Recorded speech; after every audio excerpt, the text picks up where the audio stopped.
जय हिंद। आज का हमारा टॉपिक है economic critic of colonialism and growth of economic nationalism. Bharat को जब उपनिवेश बनाया गया था तो उसका किस प्रकार से आर्थिक शोषण किया गया उसकी आलोचना करेंगे आज। और ये जो आलोचना है ना, ये उस समय भी की गई थी जब ये उपनिवेशवाद हमारा आर्थिक शोषण कर रहा था। तो उस समय जब आलोचना की गई थी ना इसकी, तो हमारा आर्थिक राष्ट्रवाद उदय हुआ था।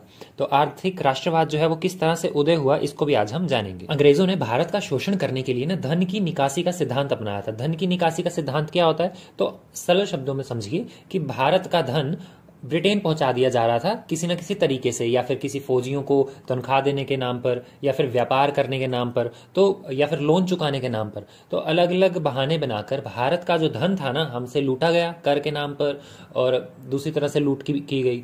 तो कर के नाम पर ये लूटा गया और इसे ब्रिटेन पहुंचा दिया गया। ब्रिटिशर्स भारत के उत्थान के लिए, पूरी तरह से उत्थान तो नहीं, लेकिन चलो भारत में कई सारी चीजें जो ब्रिटिशर्स अपने फायदे के लिए लाए थे और आगे चल के भारत को उसका फायदा होता है, तो उस क्षेत्र में तो हमारे लिए ब्रिटिशर्स एक तरह से वरदान साबित हुए। लेकिन दादा भाई नारोजी एक मत पेश करते हैं। वो कहते हैं कि आर्थिक क्षेत्र में ब्रिटिश शासन भारत के लिए अभिशाप। अगर आपको एग्जाम में ये स्टेटमेंट आ जाए या फिर ऐसे पूछ लिया जाए कि ब्रिटिश शासन ने भारत को किस तरह से गरीब बनाया, तो आप यही चीजें लिखेंगे, जिसमें सबसे पहले आएगा धन की निकासी का सिद्धांत। इसे धन के बहाव का सिद्धांत भी कहा जाता है। इसका अगर केंद्र बिंदु की बात की जाए ना, तो केंद्र बिंदु यही है कि भारत में वस्तुएं बनाई जा रही हैं, चीजें उगाई जा रही हैं, और ये सारी उठाकर ब्रिटेन या फिर इंग्लैंड पहुंचाई जा रही हैं। और ये व्यापार जो है ना, एक तरफा ही हो रहा है। यहाँ से ब्रिटेन जा रहा है, वो भी बिना किसी लाभ के, बिना किसी व्यापारिक और भौतिक लाभ के। लेकिन फिर भी भारत से चीजें वहां जा रही हैं, लेकिन वहां से एक भी वस्तु भारत नहीं आ रही है जिसका कि हमें लाभ पहुंचे। अगर आती भी है तो बहुत ज्यादा महंगी आती है, जिसकी वजह से हमारे ही धन की निकासी होती जा रही है। हमारा धन जो है वो एक तरफ से दूसरी तरफ हस्तांतरित होता जा रहा है। ये जो धन की निकासी हो रही थी, कार्ल मार्क्स इसे 3 हिस्सों में डिवाइड करते हैं। सबसे पहला हिस्सा कब आता है, 1757 1757 से 1813 तक का टाइम पीरियड, जिसे वाणिज्यवाद का काल भी कहा जाता है। ये हम स्टार्टिंग की क्लासेस में पढ़ चुके हैं। ऊपर आई बटन पे आपको मिल जाएगा इसका लिंक, अदरवाइज आप खुद प्लेलिस्ट में जाके देख सकते हो। तो 1757 से 1813 ही क्यों? 1813 आपको याद होना चाहिए कि 1813 में चार्टर एक्ट आया था। चार्टर एक्ट जो हर 20-20 सालों में आते थे, 4 चार्टर एक्ट आए थे।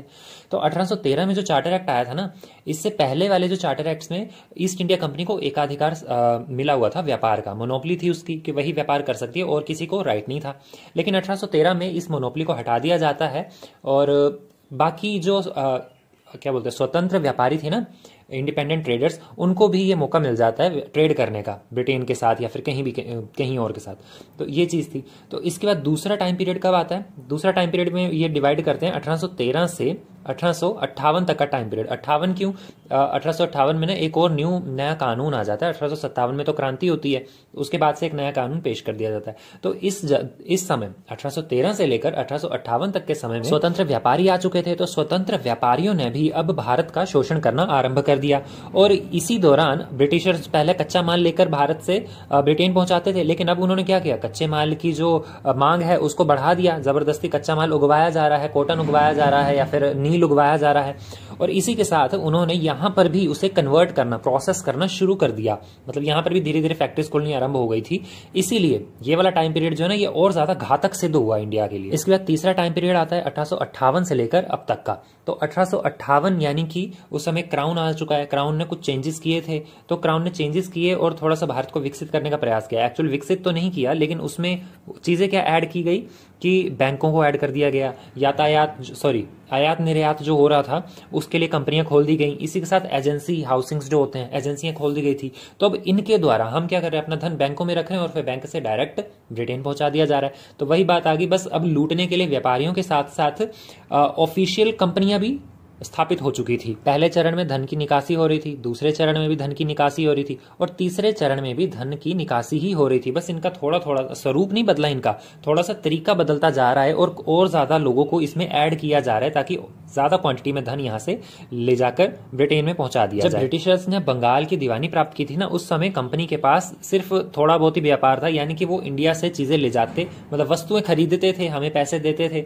तो एक पक्षीय व्यापार था उनका, हमें बेचने के लिए उनके पास कुछ नहीं था, हमें वो लोग बस सोना चांदी धन के रूप में देते थे। भारत को उनकी वस्तुओं की कोई आवश्यकता नहीं थी और उनको हमारी वस्तुओं की आवश्यकता थी, हमारे कच्चे माल की आवश्यकता थी, हमारे यहाँ पर जो चीजें बन रही थी उनकी उनको काफी ज्यादा जरूरत थी, जैसे कि काली मिर्च वगैरह हम देखते ही हैं, तो काफी ज्यादा उनके लिए लाभदायक भी थी वो चीजें। मैंने अभी कहा कि हमें उनकी वस्तुओं की आवश्यकता नहीं थी, जैसे कि इंग्लैंड में ऊनी वस्त्र उद्योग जो है ना वो काफी ज्यादा विकसित था, वहां पे ठंड पड़ती है तो वहां पे ऊनी वस्त्र उद्योग काफी ज्यादा अच्छी क्वालिटी का था, लेकिन भारत में उसकी मांग ही नहीं, इसलिए भारत की चीजें खरीदने के लिए कंपनी को यहाँ सोना चांदी देना पड़ता। 1757 से पहले इंग्लैंड ने बहुत सारा धन भारत को दिया, भारत से चीजें खरीद के जाते तो भैया धन तो हमारे पास आएगा ही, लेकिन 1757 जैसे प्लासी की लड़ाई होती है तो उसके बाद ये जो धन भारत आ रहा था, हमारी जो मेहनत की कमाई हमें आ रही थी वो धीरे धीरे कम होती जाती है, धीरे क्या बहुत ही तेजी से कम होती जाती है। क्यों? क्योंकि कंपनी का बंगाल के राजस्व पर नियंत्रण हो चुका था। प्लासी की लड़ाई के बाद किस तरह से भारत का धन और कितना सारा भारत का धन लूट कर इंग्लैंड पहुंचा दिया गया, ये आप यहाँ पर देख सकते हो। अब आप ये जानिए कि अंग्रेजों के पास ऐसे कौन कौन से बहाने थे कि भारत का धन ये लोग इंग्लैंड पहुंचा रहे थे, जिससे सबसे पहले इसमें आता है ग्रे खर्च या व्यय। ग्रे व्यय उस व्यय या फिर खर्च के रूप में था जो भारत राज्य सचिव को दिया जाता था या फिर उससे संबंधित कार्यों पर खर्च किया जाता था। भारत राज्य सचिव यानी कि भारत के ऊपर राज करने वाले जो ये इन्होंने मिनिस्टर्स बिठाल रखे थे अपने खुद के कंपनी ने। तो 1857 की क्रांति से पहले ये जो गृह खर्च था ये भारत की औसतन राजस्व के अकॉर्डिंग देखा जाए तो 13% था 13% था, और 1857 की क्रांति के बाद ये बढ़ जाता है, लगभग 1901 तक पहुंचते पहुंचते ये 24% तक हो जाता है, और 1902 में तो इसका टोटल खर्चा जो है ना उसका अमाउंट होता है 1,73,60,000, और 1920-21 में ये खर्चा और ज्यादा बढ़ जाता है। केंद्र सरकार हमसे जो टैक्स ले रही है तो हमारा जो राजस्व ले रही है ना हमसे, लगभग उसका 40% ये निकाल के ले जाता है। अभी इतना सारा ये जो गृह खर्च है ये किस तरह से निकाला गया? सबसे पहले तो आप देखिए अंग्रेजी कंपनियों की भागीदारी को लाभ पहुंचाने के लिए, जैसे हम शेयर्स खरीदते हैं ना, तो अंग्रेजों ने क्या किया, 1833 में चार्टर एक्ट आया, कंपनी की जो उनकी जो एकाधिकार था, मोनोपोली थी, वो खत्म हो गई। तो उसके बाद इन्होंने क्या किया, जो जितनी भी कंपनियां थी ना उन सभी के शेयर्स बांटने शुरू कर दिए। शेयर्स बांटने शुरू किया तो 1874 तक लगभग 6,30,000 पाउंड वार्षिक जो भारत का राजस्व है वो इन्हें दिया गया। इन कंपनियों पर खर्च करने का इन्होंने आरंभ कर दिया, और 1874 में ही लगभग 45 लाख पाउंड का इन्होंने लोन ले लिया। क्यों लिया लोन? ताकि कंपनी के जो शेयर्स है ना, अगर एक शेयर 5 रुपए का है तो उसे हम 10 रुपए में खरीदेंगे, ताकि उससे जो कंपनी के शेयर होल्डर्स हैं अदर्स, और उसके अलावा जिन्होंने उसमें अपनी भागीदारी जमा रखी है उन लोगों को दुगना फायदा हो सके। तो इन लोन का ब्याज जो देना था वो भारत के धन से दिया गया। इसी के साथ विदेशों में ये जो प्राप्त सार्वजनिक ऋण है ये भी लगभग, आप मानोगे नहीं, 1900 तक आते आते ये जो सार्वजनिक ऋण था ना लगभग 22 करोड़ 40 लाख पाउंड था। इतना ज्यादा लोन अंग्रेजों ने बाहरी देशों से, बाहर से लिया हुआ था, लेकिन इसका जो ब्याज है वो भारत को देना पड़ रहा था। क्यों? क्योंकि भारत में ही ये पैसा खर्च किया गया था, जैसे कि रेलवे हो गया, सिंचाई हो गया। हालांकि ये सब योजनाएं जो है इन्होंने अपने फायदे के लिए की थी, भारत के फायदे के लिए कुछ नहीं किया था, लेकिन फिर भी अब किया है तो पैसे तो चुकाने पड़ेंगे, तो इस तरह से भी पैसे बाहर गए। इसी के साथ सैनिक और असैनिक खर्चों में भी लगाया गया। सैनिक और असैनिक, जैसे कि जो पदाधिकारी थे, जज वगैरह थे, ये तो सैनिक नहीं ना होते, असैनिक होते हैं, तो इनके पेंशन के लिए, इनकी पेंशनों पे इनको पैसे देते थे, और ये जो छुट्टियां लेते थे तो छुट्टियों के लिए भी इन्हें पैसे दिए जाते थे कुछ। और इसी तरह से जो सैनिक है, सैनिकों का व्यय, उनको जो सैलरी मिल रही है उनको भी बाद में पेंशन मिलती थी, उनके ऊपर जितना भी खर्चा हो रहा है, युद्धों में जो खर्चा हो रहा है वो सारे के सारे पैसे, सचिवालयों में जो पैसे खर्च हो रहे हैं वो सारे भारत के धन से ही दिए जाते थे। और एक चार्टर एक्ट में तो ये डिक्लेयर कर दिया था ब्रिटिश की संसद ने कि भैया अब ये जो कंपनी के अधिकारियों को पैसे हैं ना, जो इंग्लैंड में बैठे हुए हैं, इंडिया को रिप्रेजेंट कर रहे हैं उनकी संसद में, उनको नहीं हम पैसे देंगे, उनको भी तुम इंडिया से जो टैक्स कलेक्ट कर रहे हो वहां से दो। इसके अलावा भारत सचिव जो इंग्लैंड में बैठा हुआ है और भारत के कुछ सरकारी अधिकारी जो इंग्लैंड में बैठे हुए हैं, वो ना करोड़ों रुपए की सैनिक सेनाओं को जो वस्तुएं चाहिए होती हैं वो सब खरीदते थे। समुद्री विभाग जो इनका था, क्या बोलते हैं उसको, नौसेना, तो नौसेना के लिए भी जो जितनी भी वस्तुएं होती है ना वो सारी ये लोग मंडियों से करोड़ों रुपए में खरीदते थे। कौन सी मंडी? अपनी इंग्लैंड की ही मंडियों से खरीदते थे। और लेकिन ये जो खरीद रहे हैं वस्तुएं, इसका पैसा कहां से आ रहा है? इंडिया से आ रहा है। तो इनडायरेक्टली इंडिया से लेकर वहां पर बेचा जा रहा है, और जो वस्तुएं खरीदी जा रही हैं वो इंग्लैंड के सैनिकों के लिए, इंग्लैंड के लोगों के लिए ही प्रयोग में लाई जा रही है। लगभग 1861 से 1820 के बीच में ये जो खर्च था, ये व्यय 10.2% तक बढ़ गया था।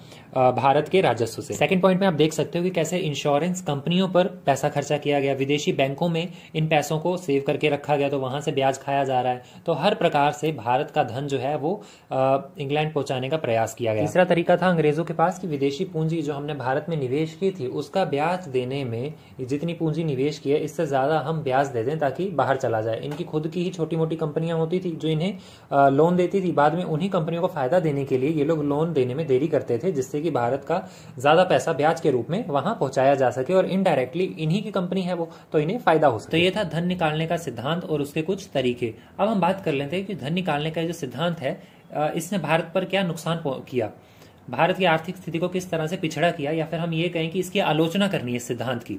तो फर्स्ट पॉइंट आपके सामने है व्यापारिक शर्तों का भारत के प्रतिकूल रहना। प्रतिकूल यानी कि जैसी सिचुएशन हमें चाहिए वैसी मिल नहीं रही है ना। जैसे कि फसल उगाने के लिए बारिश चाहिए होती है लेकिन बारिश मिल नहीं रही, उल्टा बर्फ पड़ गई तो खराब हो जाएगी फसल, उस तरह से।